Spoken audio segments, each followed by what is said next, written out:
Hello बच्चों, प्रश्न पढ़ते हैं। h मीटर ऊंची एक मीनार के शीर्ष से एक गेंद गिराई जाती है जो पृथ्वी तल पर t सेकंड में पहुंचती है।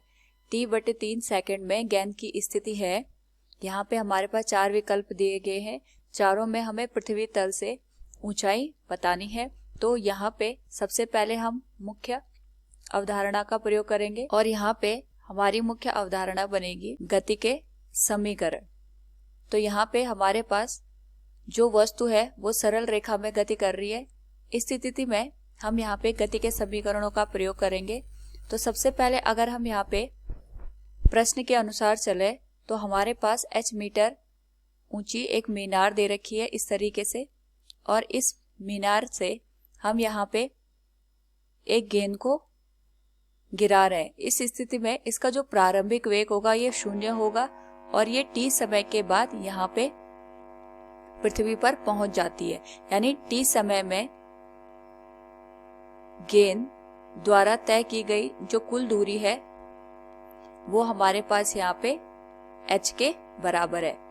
अब हम यहाँ पे अगर देखें तो इसका जो प्रारंभिक वेग है ये 0 के बराबर है। इसने कुल दूरी यहाँ पे h के बराबर तय की गई है और यहाँ पे इसने कुल समय लिया है t। तो अगर हम यहाँ पे गति का दूसरा समीकरण यूज करें तो हमें पता है गति का जो दूसरा समीकरण है ये हमें बताता है s बराबर ut प्लस 1/2 त्वरण गुणा समय का वर्ग।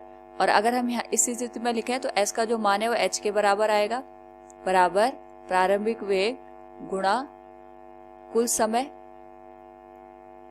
प्लस 1/2 गुणा गुरुत्वीय त्वरण नीचे की ओर आ रहा है तो हम इसलिए यहाँ पे प्लस का चिन्ह लेंगे गुणा कुल लिए गए समय का वर्ग। तो यहाँ पे हमारे पास जो प्रारंभिक वेग है वो तो 0 हो जाएगा। साथ में इसने यहाँ पे h दूरी को तय करने में जो कुल समय लिया है वो t के बराबर लिया है, तो यहाँ पे t का वर्ग हो जाएगा। तो यानी हमारे पास जो h का मान है ये आ गया g गुणा t का वर्ग बटे 2। ये समीकरण 1 बन जाएगा, एक ही होगी। तो अगर हम यहाँ पे t/3 समय में तय दूरी की बात करें तो यहाँ पे इस दूरी का जो मान है ये हम लिख सकते हैं यहाँ पे s के बराबर। सपोज हम ये मान के चलते हैं कि इसने यहाँ पे s दूरी तय की है। अगर हम यहाँ पे चित्र से भी देखें तो यहाँ से हम ये मान के चलते हैं प्रारंभिक वेग 0 था और यहाँ पे t/3 समय में ये कुछ s दूरी को तय कर रहा होगा। तो यहाँ पे s दूरी को निकालने के लिए फिर से हम गति का दूसरा समीकरण प्रयोग करते हैं जो कि हमारे पास बनता है s बराबर प्रारंभिक वेग गुणा लिया गया समय, इसको t' मान लेते हैं अभी, प्लस 1/2 गुणा गुरुत्वीय त्वरण गुणा लिए गए समय का वर्ग।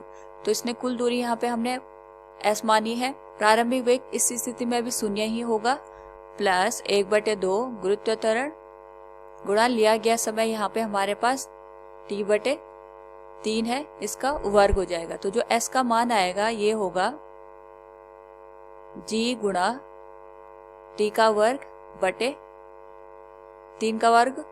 हमारे पास यहाँ पे 9 के बराबर आ जाएगा और अभी हम इसको ऐसे ही लिखते हैं 2 गुणा 9। ये हमारे पास बन जाएगा समीकरण नंबर 2।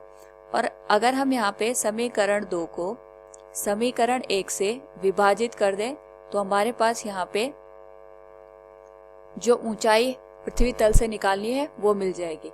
तो ये हो जाएगा s/h बराबर s का जो मान है वो हम रखते हैं g गुणा समय का वर्ग बटे 2 गुणा 9, और ये पूरा हमारे पास यहाँ पे विभाजित हो जाएगा g गुणा t का वर्ग बटे 2। यहाँ पे जो एक जैसे हमको चर दिख रहे हैं हम उनको यहाँ पे हटा देंगे और जो हमारे पास मान निकलेगा ये बनेगा 1/9 के बराबर। तो यहाँ से अगर हम देखें तो हमारे पास जो अनुपात बन रहा है s और h का ये 1/9 बन रहा है। इससे हमें ये पता चल रहा है कि इसने t/3 समय में कुल ऊंचाई का 1/9 भाग यहाँ पे तय किया होगा। लेकिन हमें यहाँ पे ये जो ऊंचाई दे रखी है, अगर हम यहाँ पे चित्र से भी देखें तो ये जो ऊंचाई निकल के आई है हमारे पास ये शीर्ष से हमने निकाली है। शीर्ष से इसकी जो दूरी होगी h/9 होगी, लेकिन हमें इसकी जो ऊंचाई निकालनी है वो पृथ्वी तल से निकालनी है।